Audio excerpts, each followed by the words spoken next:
Mas Afid bisa terdengar?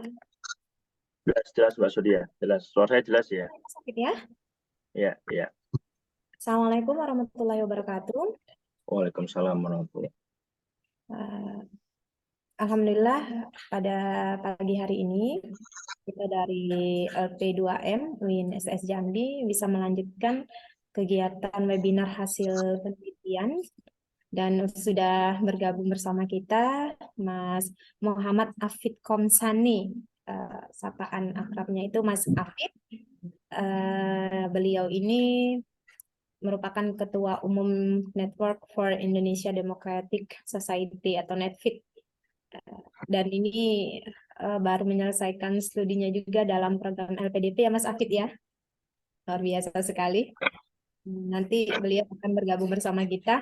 Selamat datang Mas Afid di UIN STS Jambi ya, meskipun masih secara virtual Mas Afid ya. Ya, terima kasih Mbak Surya, teman-teman semuanya. Dan sudah bergabung bersama kita juga ada Kepala Pusat Penelitian LP2M Mas Abid. Dan ada juga Bapak Abdul Malik, beliau ini Wakil Dekan 2 di Fakultas Saintek. Dan teman-teman beberapa dosen dari, dan ini ada juga Pak Emir, ini dosen di kampus Universitas Adiwangsa, Naja Jambi ya. Ada beberapa mahasiswa juga yang telah bergabung bersama kita. Terima kasih nih Bapak Ibu. Kita akan disajikan sebuah hasil webinar penelitian selama 2 jam. Dan sebelumnya mari bersama-sama kita membuka kegiatan hari ini dengan membaca basmalah. Bismillahirrahmanirrahim. Nah, untuk webinar pada hari ini Bapak Ibu sekalian, webinar ini akan membahas hasil penelitian Mas Afid mengenai implementasi norma global anti korupsi dalam pemberantasan korupsi di Indonesia. Nah, Mas Afid ini merupakan penelitian dari tugas akhir beliau di Universitas Indonesia, tepatnya pada program studi hubungan internasional.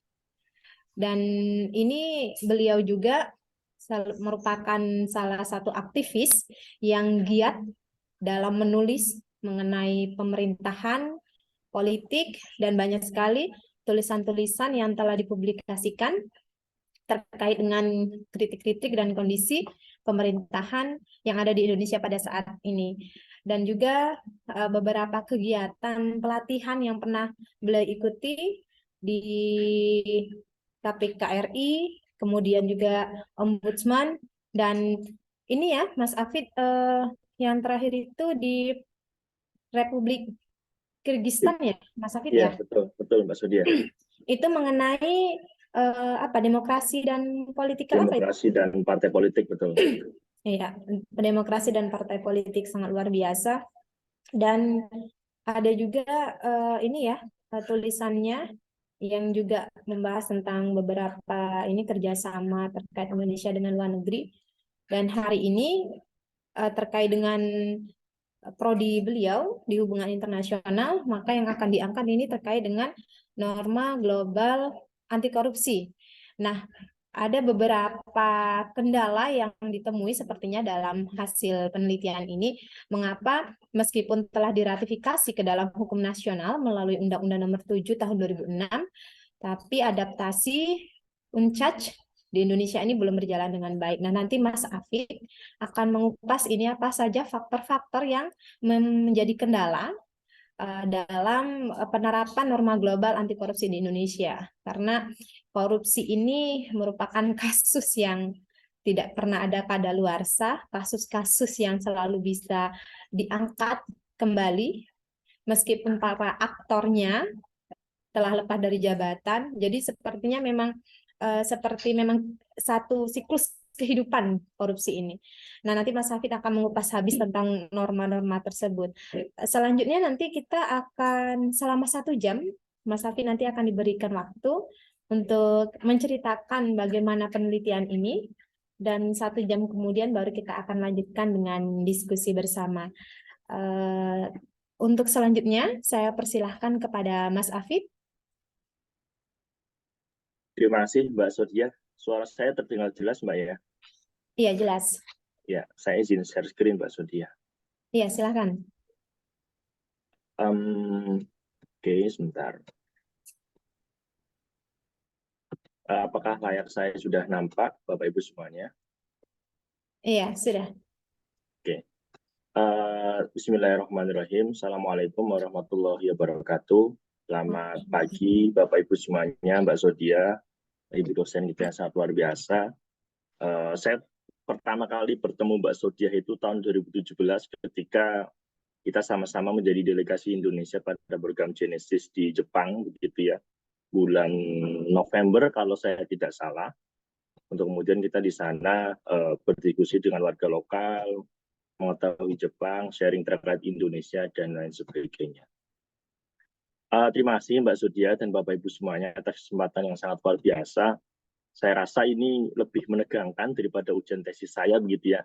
Ujian tesis saya itu hanya 45 menit kalau saya nggak salah, dengan Mas Luki Jani, salah satu aktivis anti korupsi. Akan tetapi saya diminta Mbak Sodia untuk selama kurang lebih 2 jam begitu ya, untuk membedah. Saya rasa ini lebih daripada sidang doktoral, akan tapi nanti kita sharing saja Bapak Ibu semuanya terkait proses penelitian saya.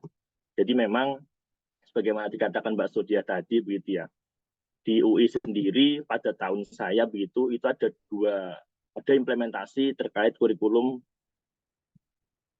Merdeka Belajar begitu ya. Jadi ada 2 tipe penyelesaian master di UI, di fakultas saya utamanya di HI begitu ya, divisi HI FISIP. Yang pertama ada jalur makalah proyek akhir. Jadi mereka itu hanya menulis semacam mini riset, mini tesis, dan lebih dari 70 lembar. Tapi mereka tetap kuliah, menyelesaikan SKS dan sebagainya. Akan tetapi ada program lain yaitu jalur riset atau jalur tesis. Itu harus menulis tesis, seminar internasional, publikasi artikel, dan juga proceeding. Nah, bahasa Jawanya itu dilalahnya begitu ya. Saya itu ngambil jalur riset.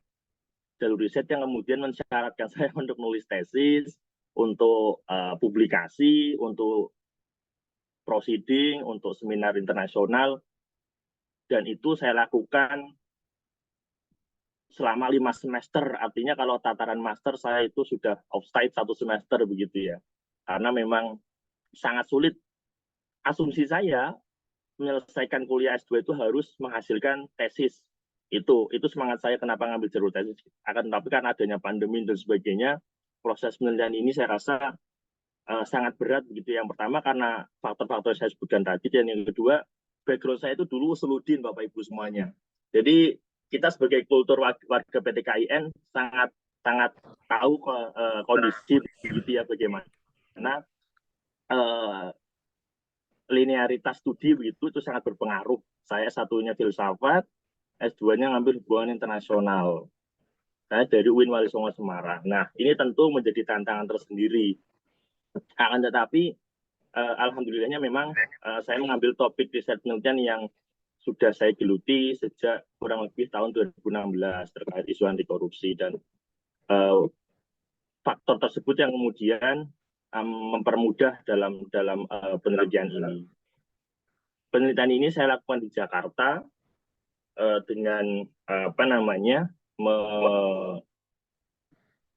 melakukan wawancara, kajian literatur, kemudian studi dokumentasi dan sebagainya, yang kemudian selesai pada bulan November dan disidangkan bulan Desember. Seyogianya penelitian saya ini selesai pada bulan Juli. Akan tetapi pada bulan Juni saya mengikuti semacam summer school begitu sekitar 2 minggu di Republik Kirgis, dan saya milih untuk menunda kelulusan saya untuk bisa berangkat ke Kirgistan, karena saya rasa kesempatan untuk ke Kirgistan itu sangat-sangat sulit didapatkan, dan alhamdulillah fully funded. Jadi itu dinamikanya dalam menyelesaikan riset saya. Saya rasa teman-teman di LP2M ini sangat concern begitu ya, bagaimana kemudian meningkatkan kapasitas penelitian di kampus-kampus Islam negeri. Saya juga mempunyai concern untuk bagaimana kampus-kampus Islam negeri mempunyai semangat penelitian yang sangat tinggi begitu. Dan itu yang kemudian saya lakukan. Bagaimana saya memilih untuk menunda penyelesaian tesis saya untuk kemudian dapat bergabung dalam summer school tadi. Itu mungkin sedikit highlight begitu ya dari proses penelitian ini, dan harapannya saya bisa belajar banyak dari Bapak Ibu semuanya. Silahkan nanti dikritik, dikomentari bagaimana penelitian tesis saya yang saya rasa masih jauh dari kata sempurna. Nah, memulai diskusi pada siang hari ini, penelitian ini sebenarnya cukup simpel bagaimana kemudian kita melihat implementasi norma global anti korupsi yang hari ini satu-satunya mungkin ya perjanjian internasional yang kemudian dirasa sangat-sangat komprehensif untuk agenda pemberantasan dan juga pencegahan korupsi di tingkat internasional, yaitu the United Nations Convention Against Corruption, atau kita sebutnya sebagai UNCAC, UNCC dan sebagainya. Nah, kemudian dalam perjalanannya UNCIC ini diratifikasi ke dalam sistem hukum internasional Indonesia melalui Undang-Undang Nomor 7 Tahun 2006. Dan ini sudah kita ratifikasi lama ya, jika terhitung hari ini tentunya lebih dari 17 tahun begitu. Nah, penelitian ini bertujuan untuk melihat bagaimana implementasi norma global tersebut dalam agenda pemberantasan korupsi di Indonesia dengan menggunakan teori siklus hidup norma begitu ya, atau the norm life cycle dari Vinemore dan Seeking, dan juga lokalisasi norma dari Asaria begitu, salah satu pengkaji hubungan internasional yang sangat-sangat prominent. Peneliti melihat bahwa terdapat beberapa faktor yang kemudian mempengaruhi efektivitas dari implementasi norma global tersebut kayak di Indonesia begitu ya. Yang pertama terkait pelemahan institusi korupsi negara, kekuatan norma lokal, kredibilitas aktor lokal, karakter budaya dan tradisi, serta minimnya dukungan dari internasional. Nah, itu yang saya tuliskan dalam riset saya. Selanjutnya terkait konten begitu ya. Mungkin nanti teman-teman Bapak Ibu semuanya bisa mendownload langsung di websitenya UI, riset tesis lengkap saya begitu. Di situ juga ada verbatim wawancara saya dengan beberapa narasumber yang saya rasa cukup kompeten begitu dalam isu ini. Dalam tesis ini yang pertama terkait latar belakang begitu ya, kemudian ada rumusan masalah, tinjauan pustaka, riset metodologi, ada kerangka teori, kemudian ada temuan, dan analisa, pembahasan, dan juga kesimpulan rekomendasi. Nah, titik tolak saya begitu ya, atau starting point dalam penelitian ini, yang pertama tentu kita melihat bahwa permasalahan korupsi ini masih menjadi momok yang sangat menakutkan dan masih banyak terjadi di lebih dari 2/3 negara di dunia. Jika kita merujuk pada indeks persepsi korupsi terbaru Indonesia tahun 2022, kita turun ke angka 37. Ini merupakan indeks persepsi korupsi terburuk turunnya begitu ya, jeleknya begitu yang dialami oleh Indonesia. Jika kita dulu itu di angka 41, tentu kita turun 4 poin. Nah, kita naik saja 1 poin itu sudah sangat sulit begitu. Bagi kita turun 4 poin pada tahun ini. Kemudian selain faktor masih maraknya korupsi di dunia internasional, tentu faktor latar belakang lain adalah jika kita merujuk pada akhir abad ke-20, bahwa kejahatan korupsi itu sudah mulai dilihat sebagai isu transnasional atau isu-isu internasional kaitannya dengan kejahatan begitu ya, kejahatan yang terorganisir. Makanya jika kita melihat sebelum disahkannya UNCIC, kita melihat ada beberapa perjanjian internasional kawasan begitu yang membahas tentang kejahatan korupsi. Mungkin sebelumnya ada terkait kejahatan kriminal begitu, tapi tidak spesifik korupsi. Kemudian ada perjanjian Eropa yang membahas tentang korupsi dan sebagainya. Itu dari perspektif globalnya latar belakangnya seperti itu. Kemudian yang kedua, latar belakang yang saya tuliskan dalam penelitian ini yang selanjutnya adalah kegagalan reformasi dalam pemberantasan korupsi di Indonesia. Jika kita melihat bahwa reformasi 98 sebagai titik tolak langkah awal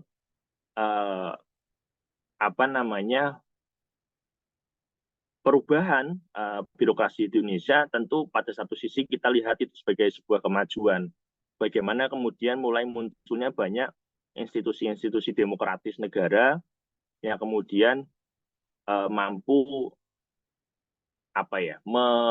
yang dalam hal ini adalah menjadi lembaga independen negara dalam melaksanakan fungsi-fungsi kenegaraan.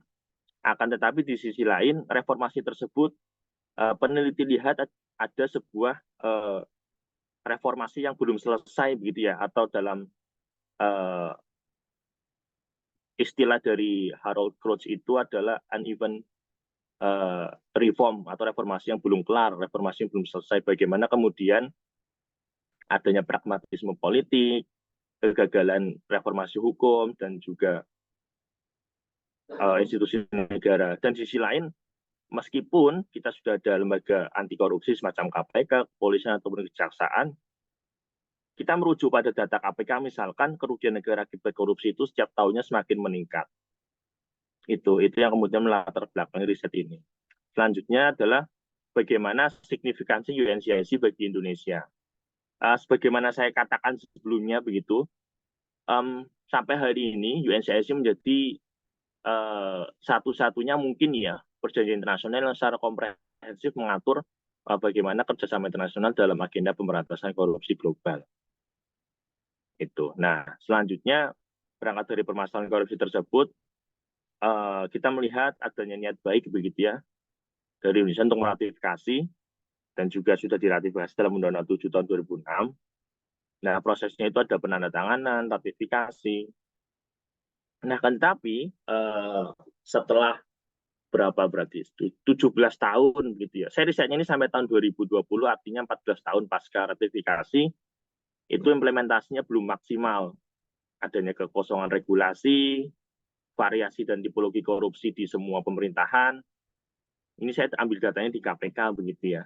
Jika dulu zaman Presiden Soeharto itu korupsinya sekitaran istana, sekitaran cendana saja, tapi hari ini korupsinya sudah turun jauh sampai ke level desa, sampai ke perangkat desa, bahkan terbaru ya. Ini mungkin keprihatinan bagi kita insan akademik bagaimana banyaknya rektor yang tersandung kasus korupsi begitu. Artinya ada permasalahan di kampus kita. Nah, tentu ini menjadi refleksi kita bersama Bapak Ibu semuanya yang tentu hari ini masih ada di kampus. Dan selanjutnya, nah, rumusan masalah yang saya angkat dalam riset tesis ini adalah bagaimana kemudian implementasi norma global UNCIC dalam upaya pemberantasan korupsi Indonesia pasca ratifikasi hingga tahun 2020. Tujuannya adalah menganalisis bagaimana proses implementasi norma global anti korupsi tersebut dalam upaya pemberantasan korupsi Indonesia, dan bagaimana memperkuat dan juga memberikan kontribusi teoritis terhadap kajian norma global dalam studi hubungan internasional. Mungkin penelitian saya ini lebih mengarah ke kajian hukum begitu ya kan, tapi saya dulu juga sering diingatkan oleh promotor saya, oleh dosen pembimbing saya, supaya perspektif hubungan internasional, sosial politiknya itu ada di sini. Jangan sampai kita cenderung penelitian hukum. Nah, tinjauan pustaka ya, selanjutnya ada tinjauan pustaka. Nah, mungkin ini sharing juga Bapak Ibu semuanya. Dalam proses penelitian saya di UI begitu, memang supervisor saya menekankan untuk kita banyak melakukan analisis terhadap kajian-kajian terdahulu kaitannya dengan topik penelitian. Ini penting untuk kemudian memperkuat basis argumen kita sebagai peneliti bagaimana kemudian kita membangun argumen yang kuat didasarkan pada penelitian terdahulu dan juga kita mencari kebaharuan begitu ataupun novelty dari penelitian kita. Nah, ini dalam proses 5 semester penelitian saya ini memakan waktu 1 tahun lebih begitu ya, Mbak Zodia dan teman-teman terkait bagaimana kita mengkaji literatur. Sebagai mahasiswa usuludin tentu ini menjadi beban tersendiri. Bagaimana kemudian kita membaca, kemudian menganalisis secara mendalam terkait kajian-kajian ilmu politik, kajian-kajian hubungan internasional. Nah, dalam penelitian ini saya menggunakan lebih dari 50 literatur, ya, dan saya kelompokkan menjadi 3 topik utama. Yang pertama, demokrasi dan juga anti korupsi. Nah, dalam literatur yang saya temukan banyak kajian yang kemudian menjelaskan dan juga menegaskan posisi demokrasi sebagai bagian kunci dalam pemberantasan korupsi. Akan tetapi, di banyak penelitian lain juga menjelaskan bahwa hubungan demokrasi dan anti korupsi itu tidak selalu linear. Contoh konkretnya adalah negara Cina dan negara Singapura begitu ya.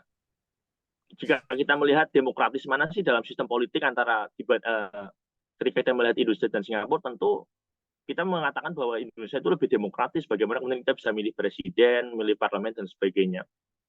Akan tetapi, fakta menunjukkan bahwa Singapura menjadi salah satu negara terbaik dalam pemberantasan korupsi. Tidak hanya di level Asia Tenggara, akan tetapi di level global. Dan mereka melakukan itu dengan proses yang panjang, bagaimana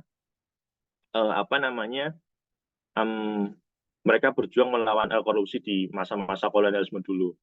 Kemudian ada Cina. Ya kita melihat bahwa Cina itu adalah rezim satu partai, otoritarian, akan tapi faktanya pemberantasan korupsi di sana cukup efektif meskipun pada sisi lain perdebatan masih ada terkait eksekusi mati pelaku korupsi dan sebagainya. Dan juga kasus lainnya adalah di Hong Kong begitu ya. Bagaimana ICIC Hong Kong itu mampu dulu di Hong Kong itu banyak terjadi korupsi, utamanya dilakukan oleh pejabat-pejabat keamanan. Akan tapi kemudian sebuah reformasi politik memperlihatkan bahwa lembaga seperti ICIC Hong Kong itu cukup mampu bahkan menangkap semua anggota kepolisian untuk kemudian dijebloskan penjara karena tersangkut kasus korupsi. Kemudian temuan lain dalam tinjauan pustaka saya ini adalah bagi Indonesia sendiri demokratisasi yang terjadi tidak secara signifikan berdampak pada turunnya korupsi. Ini betul begitu ya. Karena memang meskipun kita sudah melalui proses panjang terkait reformasi dan sebagainya, penelitian dari Fathia Hadis dan juga dari Kimura itu menjelaskan bahwa kita belum selesai nih terkait dengan pemberantasan korupsi. Kemudian topik kedua dalam penelitian ini yang saya gunakan sebagai tinjauan pustaka adalah lokalisasi norma global ke dalam konteks lokal. Nah ini penting. Bagaimana kemudian peran promotor norma begitu ya dalam hal ini biasanya dilakukan oleh para kelompok masyarakat sipil internasional dalam kemudian membawa nilai, semangat, norma global untuk kemudian dapat diimplementasikan di tataran lokal ataupun tataran nasional. Kemudian implementasi norma global dalam kebijakan pemerintah. Kemudian topik yang ketiga dalam tinjauan pustaka ini adalah bagaimana agenda global pemberantasan korupsi di Indonesia. Banyak aktor yang kemudian terlibat dalam memainkan peran pentingnya begitu ya dalam agenda pemberantasan korupsi di Indonesia. Nah, selanjutnya terkait metodologi penelitian. Nah, saya menggunakan teori ataupun konsep dari Pinemore and Seeking tentang siklus teori hidup norma, the norm life cycle.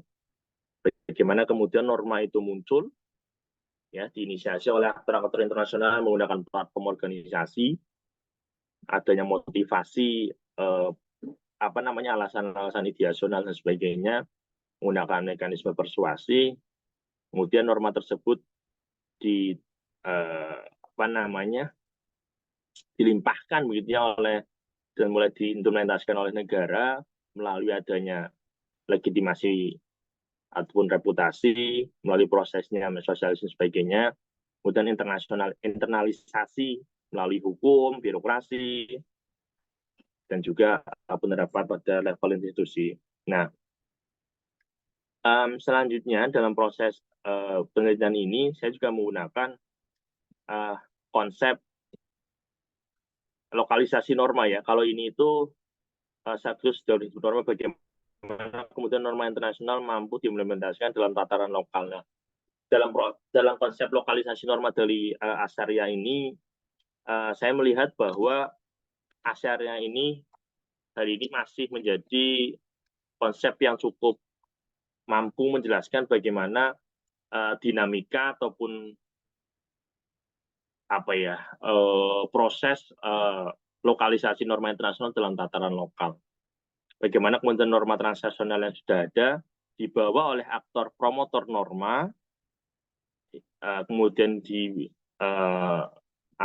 dilakukan juga oleh aktor lokal, dan nantinya pada tataran implementasi, kemudian apakah ada resistensi, lokalisasi ataupun pemindahan norma.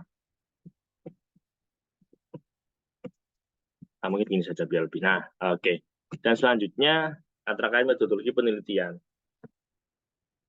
Dalam hal ini kaitannya dengan bagaimana saya mengambil data begitu ya. Beberapa narasumber yang saya mintai data pada wawancara ataupun korespondensi begitu. Analisis data yang saya lakukan yang pertama norm emergence begitu ya, bagaimana norma internasional muncul diinisiasi oleh aktor-aktor internasional seperti kelompok masyarakat sipil. Ini implementasi dari konsep tadi ya, dari konsep sebelumnya yang ini.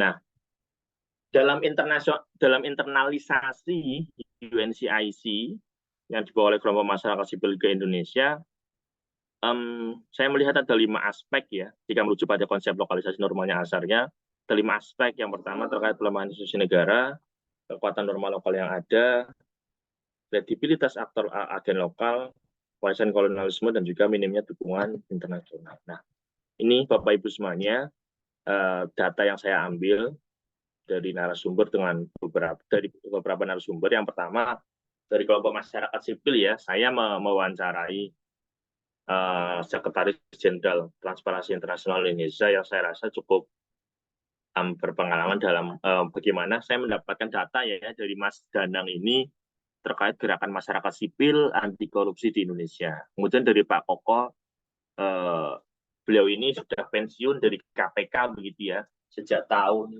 2020 kalau saya nggak salah, 2021 pasca geger terkait kasus TWK begitu atas wawasan kebangsaan. Nah, Pak Koko ini beliau salah satu orang yang generasi pertama saya rasa yang kemudian menginisiasi gerakan kerjasama internasional di KPK. Bahkan beliau yang merumuskan cetak biru bagaimana KPK bekerja sama secara internasional. Kemudian ada Direktur Harmonisasi Perundang-undangan Menkumham RI, Pak Dr. Oberia. Saya mengambil data dari beliau terkait bagaimana implementasi UNCIC dalam hukum nasional, karena dari perspektif pemerintah ini penting untuk kita mengetahui proses ratifikasinya. Akan tapi dari perspektif pemerintah ini, data yang saya dapatkan cukup normatif begitu ya. Saya tidak mampu, kurang mendapatkan bagaimana pemerintah mampu membuka dirinya terkait dinamika proses ratifikasi tersebut. Kemudian dari perspektif masyarakat sipil yang lain, saya juga mewawancarai Koordinator Nasional PWYP Indonesia, Pak Priswa IUP, sebuah organisasi masyarakat sipil yang concern pada keterbukaan sektor industri ekstraktif begitu ya. Ini saya dapatkan data ini karena saya ingin melihat salah satu contoh kasus korupsi yang masih sangat banyak terjadi di Indonesia kaitannya dengan industri tambang, industri ekstraktif yang itu masih banyak terjadi di Indonesia. Karena kan karakter korupsi kita itu masih pada tataran bagaimana kita menghabiskan uang negara ataupun income negara ataupun dari sumber-sumber kekayaan negara begitu ya. Kemudian dari Pak Abraham Samad, Ketua KPK tahun 2011 2015 ya, saya ini salah ketik 2015. Nah, saya mengambil data dari Pak Samad ini kaitannya dengan dinamika pemberantasan korupsi pada masa transisi kekuasaan. Ini Pak Abraham Samad ini narasumber susulan begitu ya, karena ini salah satu rekomendasi dari Dewan Penguji seminar hasil saya begitu ya. Jadi kalau dalam jalur riset ini, teman-teman Bapak Ibu semuanya, itu saya harus melalui lima kali ujian, proposal, seminar, ujian hasil, seminar hasil, sampai ujian akhir tesis. Nah, rekomendasi dari ujian keempat saya dari Dewan Penguji adalah saya diminta untuk mendapatkan data dari Pak Abraham Samad tentang kepemimpinan politik dan dinamika pemberantasan korupsi dalam masa transisi kekuasaan. Karena kita lihat dulu juga ketika dalam kepemimpinan Pak Abraham Samad banyak capaian positif, dan beliau juga banyak mendapatkan pada masa kepemimpinan beliau begitu banyak adanya perlawanan ataupun resistensi dari kelompok yang menentang pemberantasan korupsi, adanya kasus cicak buaya dan sebagainya. Nah, kerangka teori yang saya gunakan, ya saya melihat bagaimana kemudian, nah kalau dalam kajian HI itu memang masih baru sedikit begitu ya kajian yang membahas tentang hubungan internasional, saya katakan sebagai hubungan internasional non tradisional begitu ya. Kalau tradisional dalam HI kan yang terkait dengan keamanan, terkait dengan ekopolitik dan sebagainya kan, tapi masih sedikit kajian tentang bagaimana studi-studi terkait norma, terkait anti korupsi dan sebagainya. Nah, saya menggunakan tadi ya norm life cycle dan juga lokalisasi norma global di Indonesia.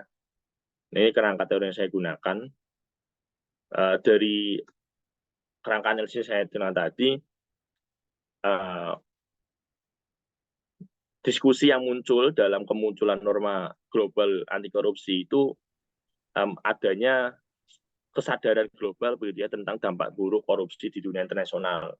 Seperti ya responnya semacam IICCS, yaitu International Anti-Corruption Convention, kemudian ada organisasi OECD, ada TI, kemudian ada munculnya UNCIC. Nah, kemudian ada norm cascade, bagaimana kemudian UNCIC diratifikasi dalam Undang-Undang 7 2006 dan bertambah pada adanya reformasi pemberantasan korupsi. Kemudian perkembangan norma dan hukum pemberantasan korupsi di Indonesia, anti korupsi itu digunakan sebagai merespon tuntutan reformasi, gitu ya. Kemudian ada dorongan institusionalisasi gerakan anti korupsi dan upaya anti korupsi pasca KPK berdiri. Nah, ini temuan saya, Bapak Ibu semuanya. Saya berangkat dari sejarah pemberantasan korupsi. Yang mana saya menuliskan di sini tentang beberapa capaian dan kegagalan begitu ya. Jika kita merujuk pada sejarah-sejarah awal kemerdekaan, itu upaya pemberantasan korupsi itu sudah banyak dilakukan, bahkan sejak Presiden Soekarno. Akan tetapi dominasi kekuatan politik pada saat itu masih sangat kuat, sehingga pemberantasan korupsi masih menjadi second priority begitu ya. Opsi kedua dibandingkan pada politik ataupun kepemimpinan Soekarno pada saat itu. Kemudian pada Orde Baru ini menjadi diskusi yang menarik karena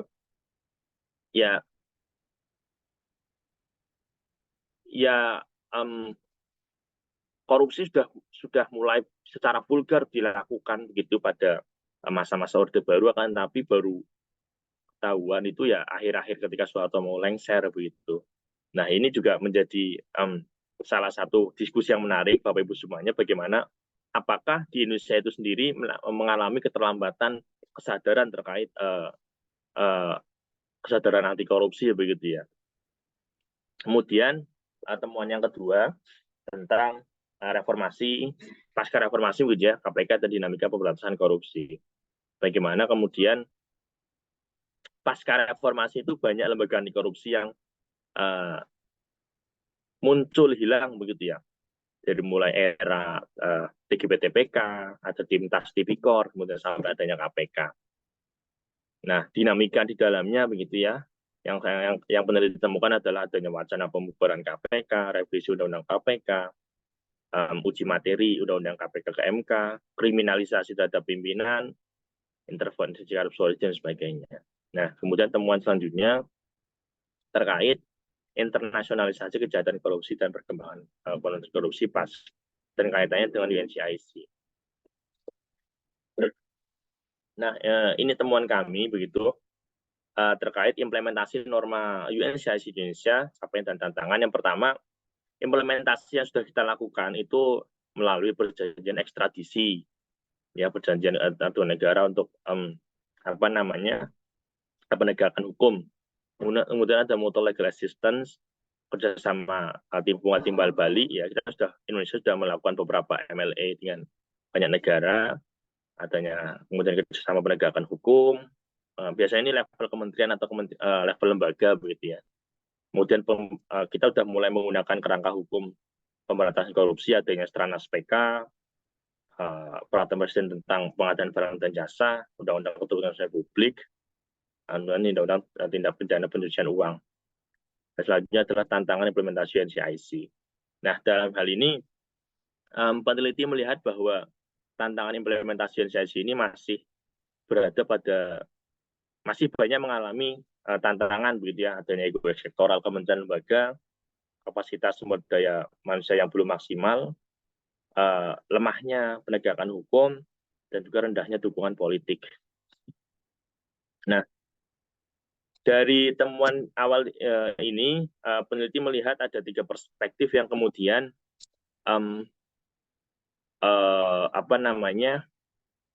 menjadikan korupsi ini masih banyak terjadi di Indonesia.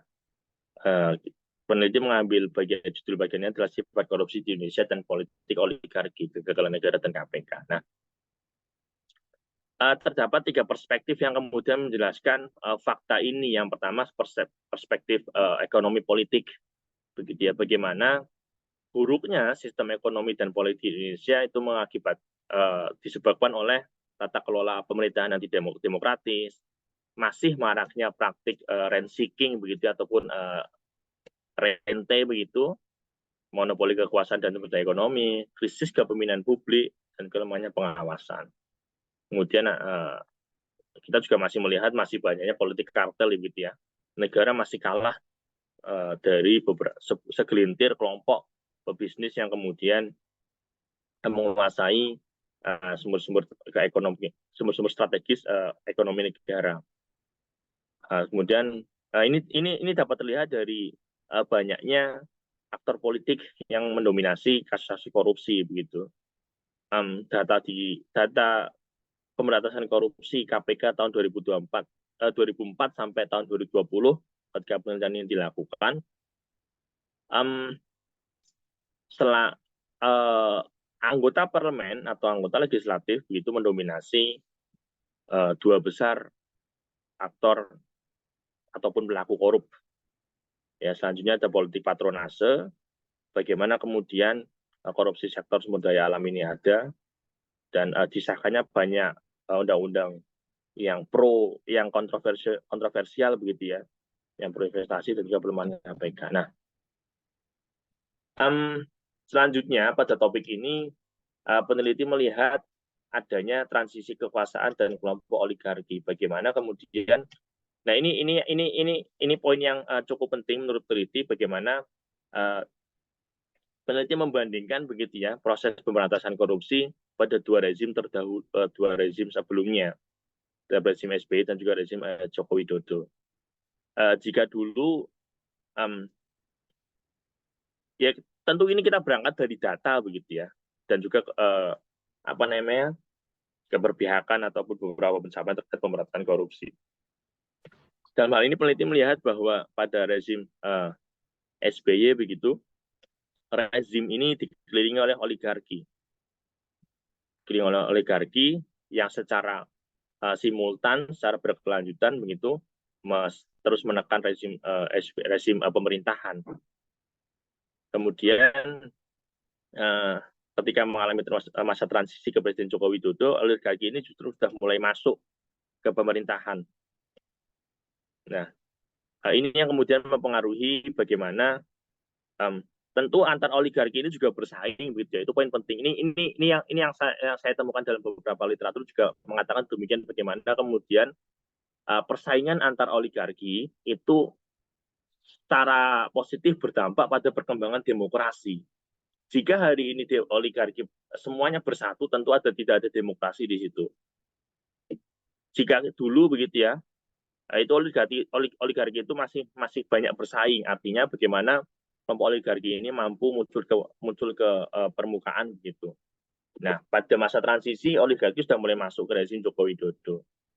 Nah, kemudian hari ini kita melihat bahwa oligarki ini mempunyai kepentingan bersama yang kemudian dikantongi oleh kekuasaan dan kemudian difasilitasi oleh kekuasaan rezim Joko Widodo. Nah, ini kemudian dalam praktiknya semua proses regulasi, semua proses kebijakan pemerintah itu yang pertama banyak mendapatkan dukungan parlemen begitu ya, dan semua kritik publik seakan-akan lenyap, dibungkam dan sebagainya. Nah, ini yang kemudian perlu kita lihat bagaimana dulu oligarki yang kemudian melingkari kekuasaan hari ini sudah mulai masuk dan menjadi bagian dari kekuasaan karena mereka mempunyai common interest begitu ya, ataupun kepentingan bersama. Nah, ini peneliti juga menjelaskan terkait lini masa revisi Undang-Undang KPK. Sejak 2006 itu undang-undang ini sudah mulai diusik begitu ya, hingga tahun 2019 terakhir adanya pengesahan revisi Undang-Undang KPK. Dan peneliti ini melihat sebagai salah satu upaya pelemahan. Nah, dari praktik korupsi tadi, ini diolah oleh peneliti begitu ya, bagaimana lingkaran setan korupsi ini itu terjadi. Ini kita mulainya dari mana saja sudah bingung karena semuanya itu saling berkaitan begitu ya. Misalkan tentu kalau kita dari perspektif politik, kita menempatkan partai politik sebagai sumber utama proses pemerintahan gitu ya. Yang kemudian partai politik menghasilkan politisi atau kandidat ya, yang kemudian menjadi bagian dari birokrasi ataupun menempatkan birokratnya begitu untuk kemudian banyak berkomunikasi dengan penilik bisnis untuk konsensi, proyek, korupsi dan sebagainya. Kemudian nantinya ada timbal balik ke politisi tersebut, bahkan masuk ke kantong partai. Ini banyak dijelaskan dalam beberapa literatur, dan ini yang terjadi di Indonesia seperti ini, satanic circle. Nah, ini tambahan saja terkait bagaimana dimensi nasional dan internasional. Nah, sejak tahun 2012 ya, karena ini diinisiasi tahun 2011, Open Government Partnership atau di Indonesia itu dikenal sebagai Open Government Indonesia, itu banyak melakukan upaya-upaya reformasi birokrasi. Nah, temuan selanjutnya, peneliti melihat bagaimana peran masyarakat sipil dalam gerakan anti korupsi di Indonesia. Peneliti menemukan beberapa peran masyarakat sipil. Yang pertama, berkontribusi dalam gerakan keterbukaan pemerintah, melawan resistensi terhadap gerakan anti korupsi, dan juga di sisi lain adanya gerakan perempuan anti korupsi. Nah, akan tetapi peran masyarakat sipil tersebut juga tidak terlepas dari banyaknya kritik begitu ya. Bagaimana kemudian kelompok masyarakat sipil ini masih menghadapi banyak masalah tentang rendahnya profesionalitas, minimnya transparansi, dan akuntabilitas organisasi. Nah, dalam gerakan masyarakat sipil anti korupsi di Indonesia itu ada dua tipe, Bapak Ibu semuanya. Ada tipe kolaboratif begitu ya. Artinya ini masyarakat sipil ini bekerja sama dengan pemerintah untuk melakukan pencegahan melalui pelatihan anti korupsi, kampanye anti korupsi dan sebagainya, ataupun join program dengan pemerintah. Misalkan yang kita implementasikan adalah penyusunan strategi nasional pemberantasan korupsi, inisiatif OGP yang saya jelaskan tadi, ataupun IT ini ekstraktif industri transformasi inisiatif ataupun inisiatif keterbukaan pada sektor industri ekstraktif, ataupun kelompok masyarakat sipil lainnya yang kemudian melakukan pendekatan adversarial ya, ataupun pendekatan berhadapan-hadapan melalui demonstrasi, perlawanan dan sebagainya. Nah, dari temuan tadi dan juga menggunakan kerangka analisis yang ada pada penelitian ini, peneliti melihat bahwa ratifikasi UNCIC di Indonesia itu belum berjalan secara maksimal ya. Yang pertama diakibatkan oleh pelemahan institusi negara, dalam hal ini adalah KPK. Peneliti menemukan adanya banyak upaya pelemahan KPK ya, sampai hari ini juga masih adanya judicial review undang-undang KPK, revisi undang-undang KPK, hak angket DPR, kriminalisasi, dan juga serangan terhadap pimpinan pegawai KPK ya, kan geger terkait TWK dan sebagainya. Nah, kemudian variabel ataupun faktor selanjutnya adalah kekosongan regulasi yang ada. Nah, ini yang kemudian peneliti melihat implementasi UNCIC ini belum maksimal karena dari beberapa ini dijelaskan secara komprehensif dalam penelitian ya, dalam risetnya, bagaimana pasal ataupun hal-hal dalam UNCIC ini belum secara spesifik diatur dalam KUHP ataupun Undang-Undang Tipikor di Indonesia. Artinya kita mengimplementasikan ini masih secara parsial, masih belum penuh. Kemudian lemahnya masyarakat sipil. Faktor yang ketiga ya, adanya penyusutan ruang sipil, adanya ancaman intimidasi, adanya undang-undang informasi dan transaksi elektronik, adanya buzzer dan sebagainya. Ya, sebelum ke variabel keempat, tadi ya terkait kekosongan regulasi yang ada, beberapa hal penting yang seharusnya sudah diratifikasi oleh Indonesia begitu ya, adalah pertama terkait illicit enrichment ataupun pengkayaan secara ilegal gitu ya. Ini yang mungkin berkaitan juga dengan kasus-kasus yang terbaru, bagaimana banyak temuan ya terkait dugaan banyaknya harta di kementerian ataupun pejabat negara yang diduga melakukan tindakan korupsi melalui ada kekayaan yang tidak wajar ya, tidak masuk dalam LHKPN. Ini teman-teman juga Bapak Ibu juga mendengar terkait kasus yang ada di Kementerian Keuangan begitu, ataupun Kementerian Bea Cukai ya, pasca terjadinya penganiayaan, dan itu merembet kemana-mana. Orang yang dalam tanda kutip ini tidak terkaitannya dengan kasus penganiayaan karena ada faktor sosmed dan sebagainya, itu kemudian pemerintah bergerak untuk kemudian mengusut. Nah, ini yang kemudian kenapa pejabat kita itu masih sangat mudah mendapatkan kekayaan di luar gajinya, di luar kewajarannya. Ini karena belum ada pengaturan yang jelas terkait illicit enrichment. Kemudian ada perdagangan pengaruh. Nah, perdagangan pengaruh ini secara jelas diatur pada UNCIC. Rezim anti korupsi kita itu kan rezim regulasi anti korupsi kita itu kan masih menempatkan korupsi itu adalah subjeknya adalah penyelenggara negara. Nah, tapi bagaimana dengan swasta? Nah, itu belum diatur. Misalnya saya mempunyai kedekatan dengan salah satu pejabat. Nah, saya memperdagangkan pengaruh saya untuk kemudian melatar belakang terjadinya korupsi ini itu belum diatur. Kemudian tadi ya, selanjutnya ada suap di sektor swasta. Nah, ini tiga hal ini yang peneliti temukan belum ada regulasi yang secara jelas diatur dalam undang-undang di negara kita. Nah, kemudian yang keempat, ada karakter budaya dan warisan kolonialisme. Bagaimana kemudian masyarakatnya itu masih cukup permisif begitu ya. Pola kepemimpinan politik kita juga masih patrimonial, masih kolusif, rezim meritokrasi yang belum berjalan secara maksimal, adanya politik klientelisme, praktek rent seeking, dan sebagainya. Kemudian yang kelima, ada minimnya dukungan dan jangkauan internasional. Nah, ini yang kemudian perlu kita meningkatkan kualitas aparat penegak hukum, karena memang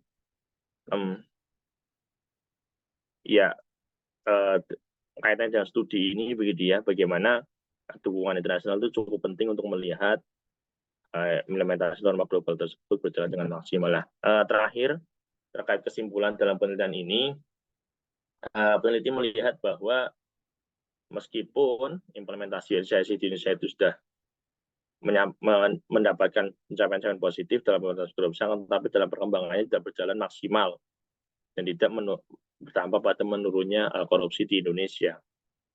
Dari perspektif manapun kita bisa lihat itu dari indeks persepsi korupsi, variasi pelaku korupsi yang semakin banyak sampai level desa bahkan, dan kemudian dalam proses implementasi norma anti korupsi HCIC di Indonesia, peneliti melihat bahwa dukungan dan penguatan terhadap institusi negara dan keterlibatan masyarakat sipil yang cukup luas merupakan faktor dominan. Ya, ini problem kita ya tadi itu, dukungan politik dan juga penguatan institusi negara.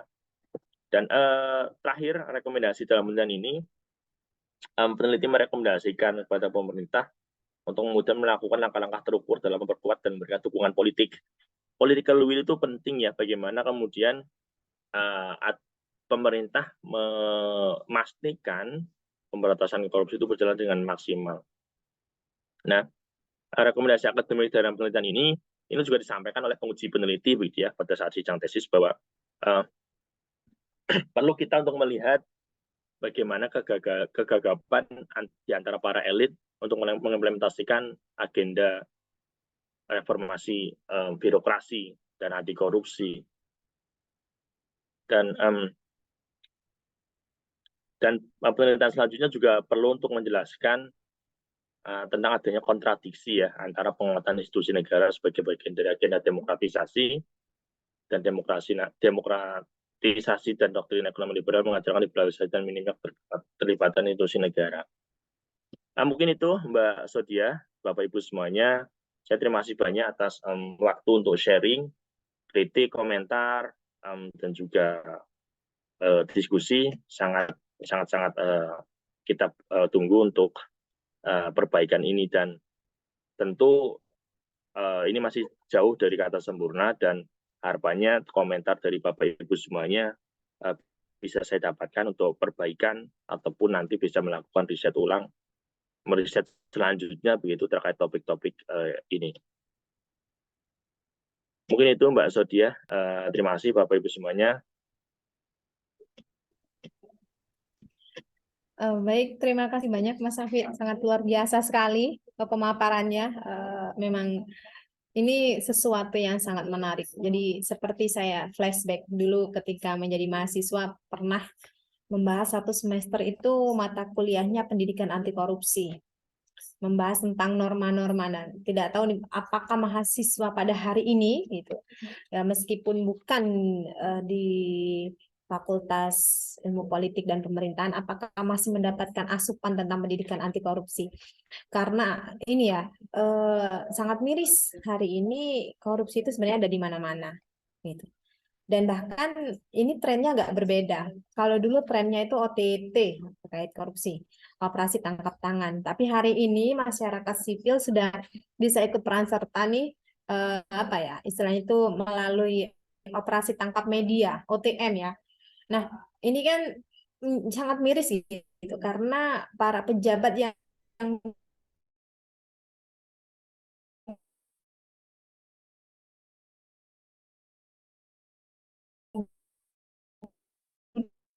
pada hari ini itu kan merupakan produk, sehingga produk-produk dari perguruan tinggi yang pada hari ini menjadi pejabat itu pasti mayoritasnya itu bisa dikatakan korupsi gitu loh. Begitu ya Mas Hafid ya. Nah, apakah memang juga lemahnya ini pengawasan dari negara terhadap para pejabat ini, pejabat-pejabat kita. Nah, apalagi hari ini yang sangat miris gitu, bahkan rektor dari perguruan tinggi Islam ya, yang terakhir itu tertangkap korupsi juga. Nah, ini kan apa ya, dinamika yang sangat luar biasa di lapangan itu. Baik Bapak Ibu sekalian, kita masih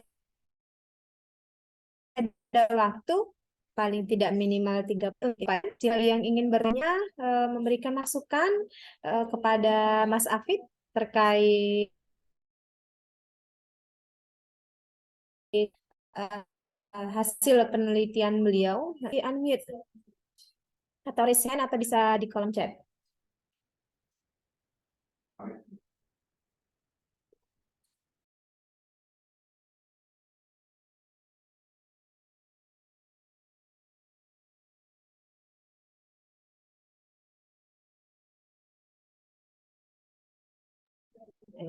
Oh ya, di sini ada Pak Rasito. Terlebih dahulu nih ada Pak Rasito. Pak Rasito, bisa terhubung audionya Pak Rasito? Ya, assalamualaikum. Waalaikumsalam warahmatullahi wabarakatuh. Silakan Pak Rasito. Oh, iya. Oke, baik. Assalamualaikum warahmatullahi wabarakatuh. Waalaikumsalam warahmatullahi wabarakatuh. Terima kasih kepada moderator yang telah memberikan waktu dan terima kasih kepada Pas Muhammad Ufid Khomsani yang telah berbagi informasi yang luar biasa berkaitan dengan implementasi nilai-nilai global dalam pemberantasan korupsi di Indonesia. Baik, saya tadi sebelumnya saya kenalkan nama saya Rasito dan latar belakang keilmuan saya sedikit belajar hukum. Sementara kalau Mas Muhammad Afid kan dari sisi ilmu politik ya. Dan memang tahun 91 saya juga sudah pernah penelitian tentang korupsi di Kejaksaan Agung. Dan yang menarik pada waktu itu bahwa sepertiga APBN kita dikorup dan sepertiga dari yang dikorup negara hanya mampu mengembalikan sepertiga dari yang dikorup. Artinya bahwa dari dulu sampai sekarang itu korupsi nampaknya sesuatu yang sulit untuk diberantas dan kalau tidak salah tadi saya menangkap juga ada berkaitan dengan aspek budaya. Nah, kalau sudah menyangkut aspek budaya tentunya pemberantasan korupsi di Indonesia artinya untuk menghilangkan korupsi di Indonesia maka tidak cukup hanya dengan instrumen hukum ya.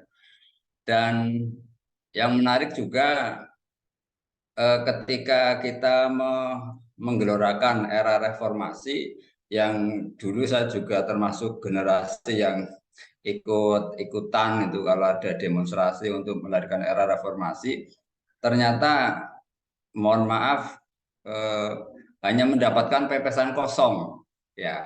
Kalau dulu kita teriak-teriak anti korupsi, nepotisme ya dan kolusi. Tetapi setelah era reformasi justru malah luar biasa. Yang dulu ketika era zaman Orde Baru korupsi tersentralisasi, ya tersentralisasi di pusat katakanlah begitu. Tetapi setelah kita era reformasi dan sampai sekarang malah justru seiring dengan politik pemerintahan kita yang desentralisasi juga desentralisasi korupsi. Jadi korupsi menyebar di mana-mana gitu ya.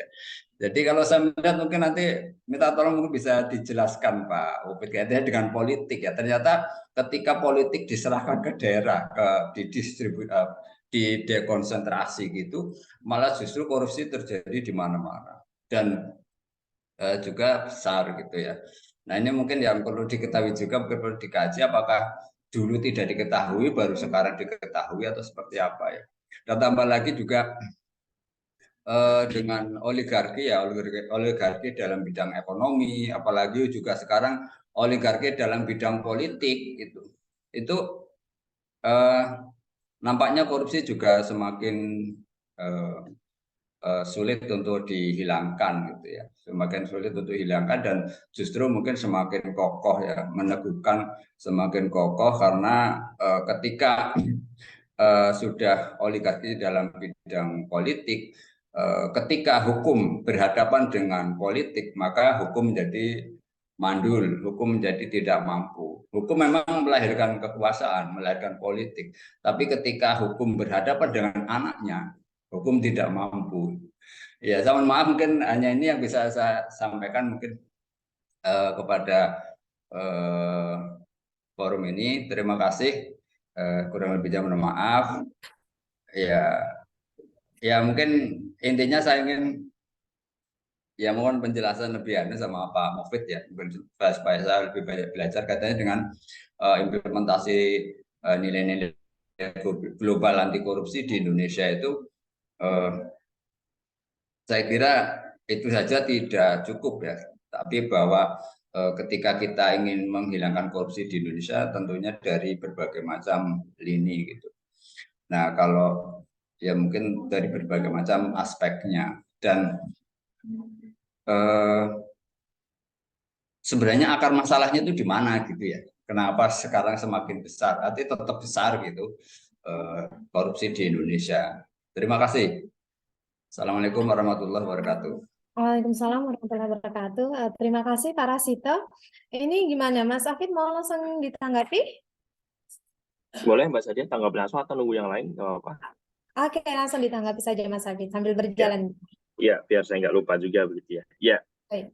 terima kasih Pak Rasito. Saya rasa ini penting ya untuk kemudian bagaimana kita melakukan evaluasi proses demokrasi yang sudah kita pilih.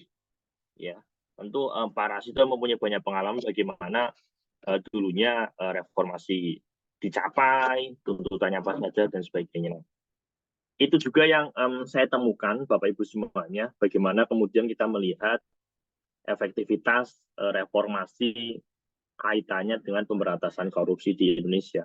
Secara konseptual ya secara konseptual begitu, seharusnya demokrasi itu menjadi demokrasi ya, entah itu melalui apapun, salah satu misalkan melalui desentralisasi kekuasaan itu menjadi resep mujarab dari pemberantasan korupsi. Kenapa demikian? Karena desentralisasi itu menghilangkan sentralitas kekuasaan gitu ya. Karena kan kita mengetahui bahwa ketika ada monopoli di situ, rumus korupsi itu kan CDMA begitu ya, corruption sama dengan discretion gitu ya, kemudian ditambah monopoli, kemudian ada minimnya akuntabilitas. Nah, harusnya ketika tidak ada lagi monopoli, adanya desentralisasi kekuasaan, itu mampu menjadi jawaban atas korupsi yang terjadi. Akan tapi faktanya demikian. Kita menghadapi kontradiksi, menghadapi menghadapi kenyataan yang pahit begitu, bagaimana kemudian ternyata reformasi melalui desentralisasi kekuasaan itu tidak mampu menjadi jawaban untuk melahirkan Indonesia yang bebas dari korupsi. Justru jika kita merujuk pada data pemberantasan korupsi KPK misalkan, variasi korupsi kita itu semakin banyak. Tidak dulu itu mungkin kekuasaan yang tersentral di Cendana, di istana begitu, ya korupsi orang-orang itu saja. Tapi fakta hari ini korupsi sudah mulai turun sampai ke level desa, aparat desa. Bahkan insan akademik pun tidak lepas dari perilaku korupsi. Banyak rektor kita yang tertangkap. Itu juga menjadi evaluasi. Nah, ini yang kemudian menjadi diskusi penting. Di antara para ilmuwan pun itu masih banyak beda pendapat begitu ya. Apakah demokrasi ini mampu menjadi jawaban penting dari korupsi. Nah, fakta yang kita temukan begitu ya Pak Rasito dan Bapak Ibu semuanya, justru desentralisasi yang kita pilih ini ya pasca reformasi itu justru menimbulkan raja-raja baru di daerah, raja-raja kecil yang kemudian muncul dan sama kayak dulu ketika Soeharto itu kan karakter kepemimpinannya itu kan menempatkan dirinya sebagai raja begitu ya, raja Jawa dan sebagainya. Karakter orang Jawa kan seperti itu. Nah, ini kemudian penelitian ini peneliti temukan bagaimana kemudian kepemimpinan politik itu menjadi faktor yang sangat penting dalam pemberantasan korupsi. Meskipun desentralisasi sudah dilakukan, akan tapi ketika kepemimpinan politik itu masih sangat lemah, pengawasan masih sangat kurang, ya tentu korupsi akan turun pada level daerah begitu. Nah, di sisi lain ada tulisan menarik dari Fethi Hadis begitu ya, bahwa reformasi kita itu sudah dibajak begitu ya, atau hijack demokrasi, hijack reform. Bagaimana kemudian desentralisasi yang kita pilih itu mengiyakan adanya pembagian kekuasaan, sharing power dan sebagainya, akan tapi dalam prosesnya itu demokrasi kita dibajak oleh kelompok-kelompok bisnis, kelompok-kelompok oligarki dan sebagainya. Nah, tentu dalam hal ini peneliti melihat bahwa pada tahap ini peneliti sepakat bahwa demokrasi itu bukan satu-satunya resep mujarab ya dalam pemberantasan korupsi, karena yang pertama ada kepemimpinan politik di situ, bagaimana kemudian figur berpengaruh dalam menerapkan agenda-agenda pemberantasan korupsi. Selanjutnya juga tentu perlu kita melihat dari karakter dalam kasus korupsi tersebut. Nah, dalam politik kita, sistem politik kita itu kan masih sangat mengamini, masih sangat menganut paham terkait patronase politik. Bagaimana politik kita itu didasarkan pada figur tertentu ataupun kekuatan orang tertentu begitu ya. Nah, politik patronase ataupun klientelisme ini kemudian peneliti lihat masih sangat dominan dalam sistem politik di Indonesia. Nah, regulasi kita mengiyakan adanya desentralisasi kekuasaan, tapi karakter politik kita itu masih patronase, tentu masih ada monopoli kekuasaan di situ. Bagaimana kemudian kebijakan politik itu hanya bergantung pada segelintir orang, dan penguasaan sumber daya juga masih dikuasai oleh beberapa orang. Nah, ini yang kemudian perlu kita lihat penting. Dan evaluasi besar yang perlu kita lakukan ya, bagaimana kemudian melihat demokrasi melalui desentralisasi dan sebagainya itu menjadi resep mujarab bagi pemberantasan korupsi. Jika tidak adanya pengawasan yang maksimal, kepemimpinan politik yang buruk, kemudian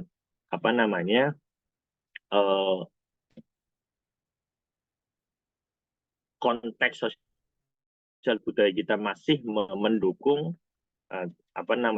perilaku-perilaku korup, tentu demokrasi seperti apapun saya rasa tidak akan mampu memberantas korupsi. Nah, akan tapi di sisi lain demokrasi juga penting untuk menjadi langkah awal pemberantasan korupsi. Mulainya dari mana? Karena kita menganut rezim parpol begitu ya, bagaimana kemudian partai politik menjadi kawah candra di muka produksi kepemimpinan nasional maupun kepemimpinan daerah, tentu perlu kita lihat problem utamanya adalah bagaimana karakter kepemimpinan itu lahir. Dan hal ini yang bertanggung jawab adalah partai politik, menghasilkan figur-figur yang kemudian tidak korupsi, jujur, integritas dan sebagainya. Jadi itu ya poin penting yang perlu kita lakukan, yang perlu kita highlight bersama, bahwa demokrasi itu cukup penting, sangat-sangat penting sebagai titik awal upaya pemberantasan korupsi. Tetapi di sisi lain, demokrasi bukan satu-satunya, satu syarat ya, bukan satu-satunya prasyarat untuk pemberantasan korupsi. Di sisi lain harus adanya kepemimpinan politik, adanya pengawasan, kemudian ada konteks sosial masyarakat yang kemudian mendukung. Nah, kaitannya dengan implementasi norma global, karena ini produk internasional begitu ya, tentu kita harus melihat konteks sosial politik yang ada di masyarakat kita. saya pernah menemukan tulisan dari Alatas begitu ya terkait sosiologi korupsi, bagaimana kemudian perlu kita lihat juga faktor kolonialisme yang melatar belakangi permasalahan kita hari ini. Bagaimana faktor sejarah itu berpengaruh penting ya, karakter masyarakat kita, kepemimpinan politik kita yang kemudian perlu kita ubah. Di sisi lain perbaruan sistem dan juga perbaikan birokrasi juga harus kita lakukan. Mungkin itu Mbak Sodia respon saya. Terima kasih. Ya, memang ini ya, suatu bangsa itu besar hari ini itu karena ada sebuah sejarah yang melatar belakanginya. Dan biasanya sejarah itulah yang akan menentukan bangsa kita pada hari ini gitu. Jadi memang sangat krusial bagaimana sejarah membentuk bangsa di kemudian hari. Jadi kalau memang sejarahnya ada yang buruk, kemudian ternyata aktor-aktor pada hari ini masih dalam lingkungan sejarah korupsi yang ditinggalkan pada zaman-zaman sebelumnya, ya akan seperti ini sampai seterusnya gitu. Apalagi partai politik hari ini sangat luar biasa melahirkan aktor ini ya, aktor koruptor lah menurut saya. Karena pengaruh dari partai politik hari ini sudah masuk ke bahkan ke lini lembaga pendidikan. Jadi kebijakan-kebijakan yang ada untuk pendidikan pun hari ini sangat ini ya, bias. Baik, selanjutnya saya ada kolom chatnya.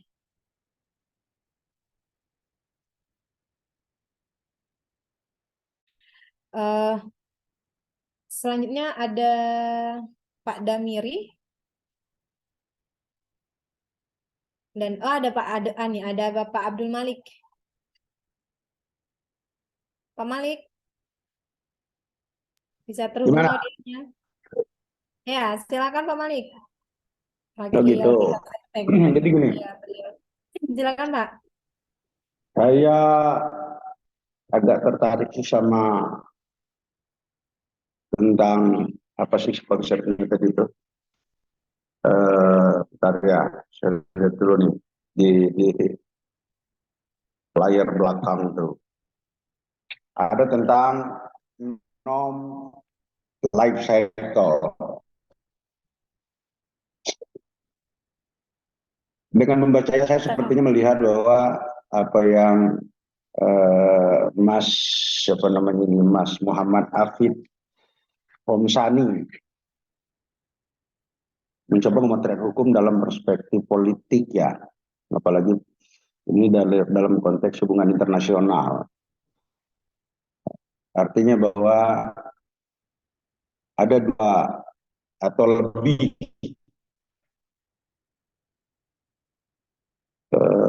budaya yang berbeda yang mencoba ditautkan.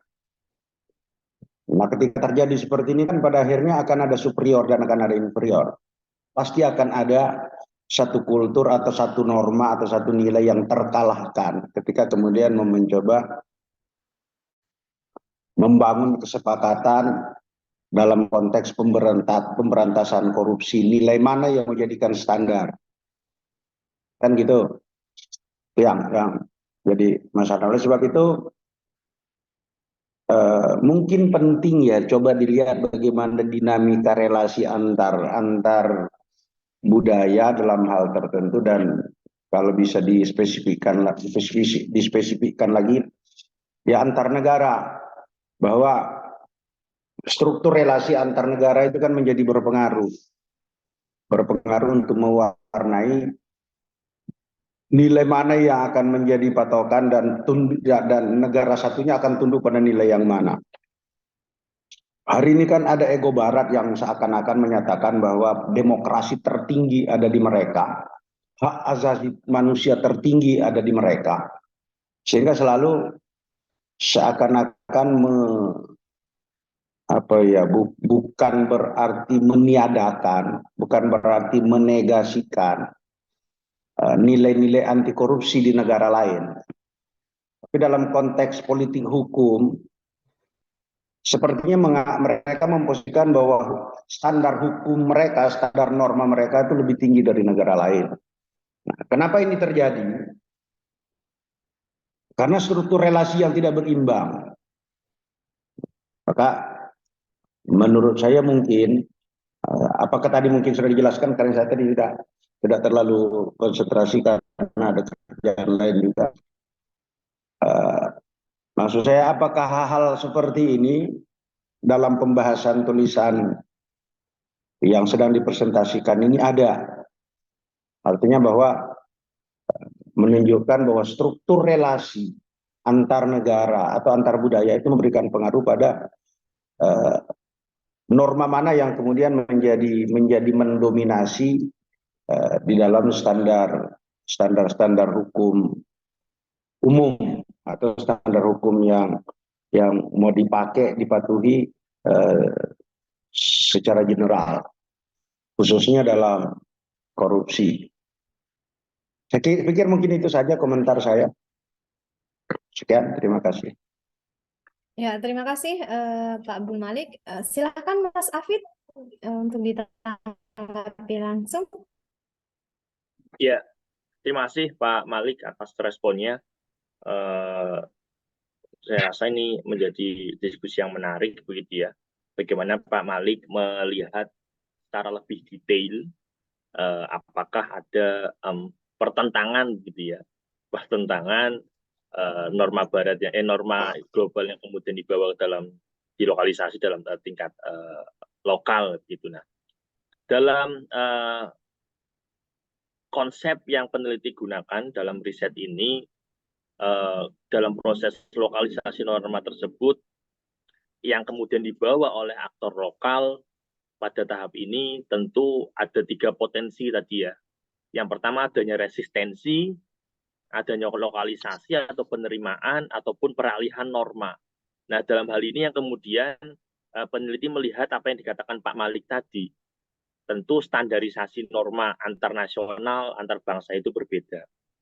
Dan relasi struktur juga mempengaruhi di sini. Nah, hal ini yang kemudian kenapa peneliti menggunakan ya perspektif ini untuk melihat bagaimana proses lokalisasi ini terjadi. Nah, sebelum masuk dalam konteks Indonesia, dalam beberapa literatur yang peneliti cantumkan dalam riset ini adalah contoh-contoh update ya, contoh-contoh yang sangat-sangat relevan bagaimana kemudian konteks lokalisasi norma ini terjadi. Jika kita merujuk begitu ya pada kasus yang sama, sebelum UNCIC muncul, ya UNCIC ini kan muncul tahun 2003. Nah, ketika kita merujuk pada bagaimana kemudian agenda global, kita belum masuk ke UNCIC akan tapi masuk dulu pada agenda global pemberantasan korupsi begitu ya. Bagaimana kemudian IMF ataupun Bank Dunia, World Bank itu merespon ataupun terlibat dalam penanganan krisis keuangan internasional yang terjadi sekitar tahun 95 sampai 97. Nah, dalam konteks ini, apa yang dikatakan Pak Malik tadi, adanya relasi ketimpangan, adanya perbedaan norma global dan juga norma nasional, dalam praktiknya Pak Malik dan Bapak Ibu semuanya, inisiasi yang kemudian dibawa oleh IMF ataupun World Bank di sini, ketika diimplementasikan ya, dulu ketika World Bank kemudian membantu Meksiko ataupun beberapa negara Latin dalam menangani krisis keuangan, itu berhasil gitu ya, berhasil diimplementasikan di beberapa negara Latin. Akan tapi ketika IMF dan juga World Bank menggunakan resep yang sama dalam menangani krisis di Indonesia, di Filipina, di Thailand, di Korea Selatan pada sekitar tahun 95 sampai 97 itu gagal. Nah, artinya dalam hal ini peneliti melihat bahwa norma internasional yang dihasilkan oleh institusi internasional juga tidak serta-merta mampu ataupun dapat diimplementasikan secara vulgar begitu ya, secara total dalam merespon kebijakan negara tertentu. Kasus yang paling konkret itu bagaimana kemudian IMF dan World Bank menangani krisis di Meksiko, kemudian ternyata itu tidak, resep yang sama ketika diimplementasikan di Indonesia juga gagal total. Di negara mana lagi ya, di Thailand juga gagal, karena saya tidak terlalu paham terkait konsep ekonomi yang kemudian diterapkan oleh IMF, akan tapi pada garis besarnya kebijakan ekonomi melalui pemotongan subsidi dan sebagainya itu gagal diterapkan di Indonesia. Kemudian itu berhasil dilakukan di Meksiko. Nah, ini yang kemudian perlu kita lihat adanya konteks lokal yang kemudian mempengaruhi tersebut. Nah, dalam kaitannya dengan penelitian ini, dan juga dijelaskan dalam konsep yang peneliti gunakan, ketika norma global ketika kebijakannya diterapkan oleh IMF itu gagal di Indonesia, artinya itu ada terjadi resistensi secara norma maupun resistensi secara kebijakan, yang kemudian berdampak pada banyaknya perlawanan, krisis yang merembet kemana-mana, adanya krisis sosial politik dan sebagainya. Nah, kaitannya dengan UNCIC ini, peneliti juga ketika menjadikan UNCIC ini sebagai objek penelitian, melihat bahwa penerimaan UNCIC ini secara global itu cukup luas dari sekitar 180 negara yang kemudian yang ada di dunia ini, lebih dari 150 itu telah meratifikasi. Artinya norma global ini cukup banyak diterima, meskipun nanti dalam tataran implementasinya itu berbeda-beda begitu ya. Nah, dalam hal ini peneliti melihat bahwa implementasi norma global UNCIC ini mendapatkan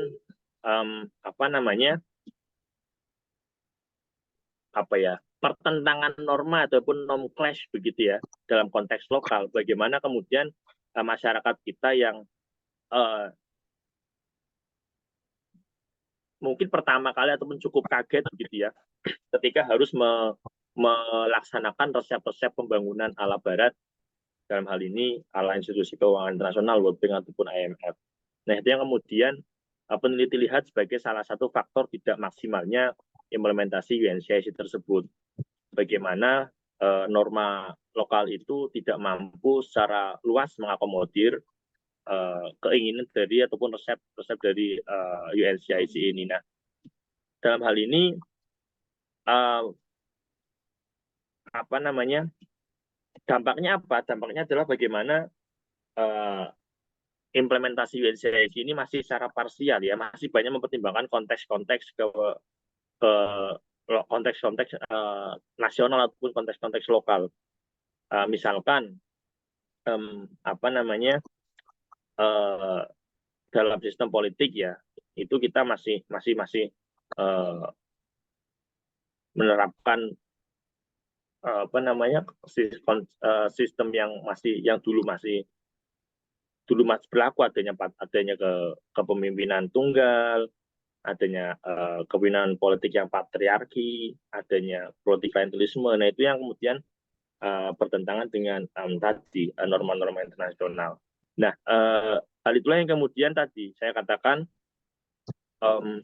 implementasi ini masih belum maksimal karena secara bulat gitu ya, norma internasional ini belum bisa secara lengkap diterima oleh masyarakat kita. Dalam hal ini adalah melalui kebijakan politik begitu ya, karena saya rasa semuanya kita sepakat bahwa korupsi itu buruk, Pak. Nah, tapi setelah kita sepakat, seringkali kita masih melakukan hal tersebut ya. Gampangannya kita menolak money politik dan sebagainya. Tapi setelah itu kita menerima amplop sebagainya. Itu kan praktik-praktik yang masih banyak terjadi di kita. Nah, jadi kita dalam tataran rasional itu sudah sepakat bahwa korupsi itu buruk. Tapi dalam praktik implementasi entar dulu ada faktor lain, misalkan faktor ekonomi, ada faktor kebutuhan ya. Itulah yang kemudian kita masih, saya katakan tadi, masih cukup permisif dengan praktik-praktik tersebut. Nah, itu respon saya, Mbak Sodia. Semoga menjawab dari apa yang disampaikan Pak Malik. Jadi saya sepakat bahwa memang kita ini juga bisa menjadi penelitian lanjutan begitu ya, bagaimana konteks lokal itu melihat implementasi norma global, atau apakah ada pertentangan atau memang kita terima secara lurus-lurus saja begitu. Terima kasih Pak Malik, Mbak Sodia. Baik, Mas Afid, ini ya sangat membuka wawasan sekali diskusi kita hari ini. Memang diskusi yang biasanya hanya membahas tentang seputar keislaman, sejarah-sejarah keislaman, pendidikan keislaman, dan hari ini kita mengulas ini mengenai sebenarnya untuk khusus di UIN, mungkin hari ini tidak ada yang membahas lagi mata kuliah pendidikan anti korupsi, tapi problemnya ini ada di mana-mana. Nah, ini yang sangat luar biasa, dan kalau menjadi penelitian lanjutan ini akan menjadi ini apa namanya bahan disertasi nanti selanjutnya, Mas Afid ya. Baik, Bapak Ibu sekalian, berhubung waktu kita sudah di akhir, ya, jadi Bapak Ibu bisa mengisi daftar hadir, sudah saya share di kolom chat. Dan apakah Bapak Ibu sekalian masih ada ingin menyampaikan pendapat? Silahkan mungkin yang terakhir sebelum saya tutup, kalau masih ada Bapak Ibu.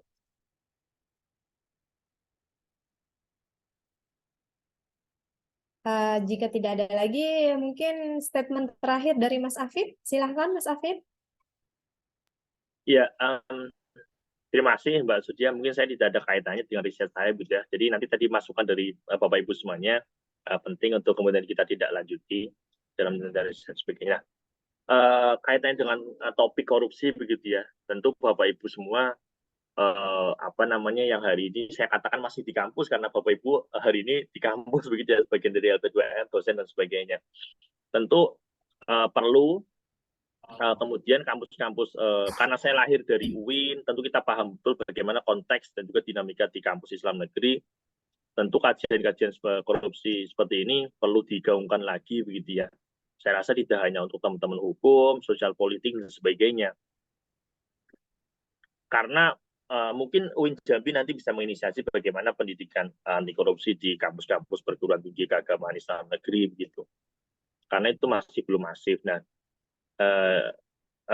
dan juga penting untuk kemudian kita melihat apa namanya implementasi tersebut, karena prihatin bagi kita ketika ada insan akademik yang harusnya menjadi motor, harusnya menjadi tameng gitu ya dari perilaku korupsi, itu jadi sebab di situ tingkatnya pimpinan perguruan tinggi lagi gitu ya, ataupun dosen dan sebagainya. Nah, tentu itu menjadi penting untuk kita telah lebih lanjut, di riset lebih lanjut. Tentu teman-teman kampus LP2M UIN Jambi punya concern dan dalam tanda kutip kewajiban untuk mengkaji itu, dan saya berterima kasih bahwa topik ini menjadi bahan diskusi kita semuanya dan bisa saya sharekan di forum ini yang sangat luar biasa, dan tentu saya berharap penelitian saya ini bisa ditindak lebih lanjut dan apa namanya bisa bermanfaat. Mungkin itu Mbak Sadia, terima kasih. Kurang lebihnya mohon maaf.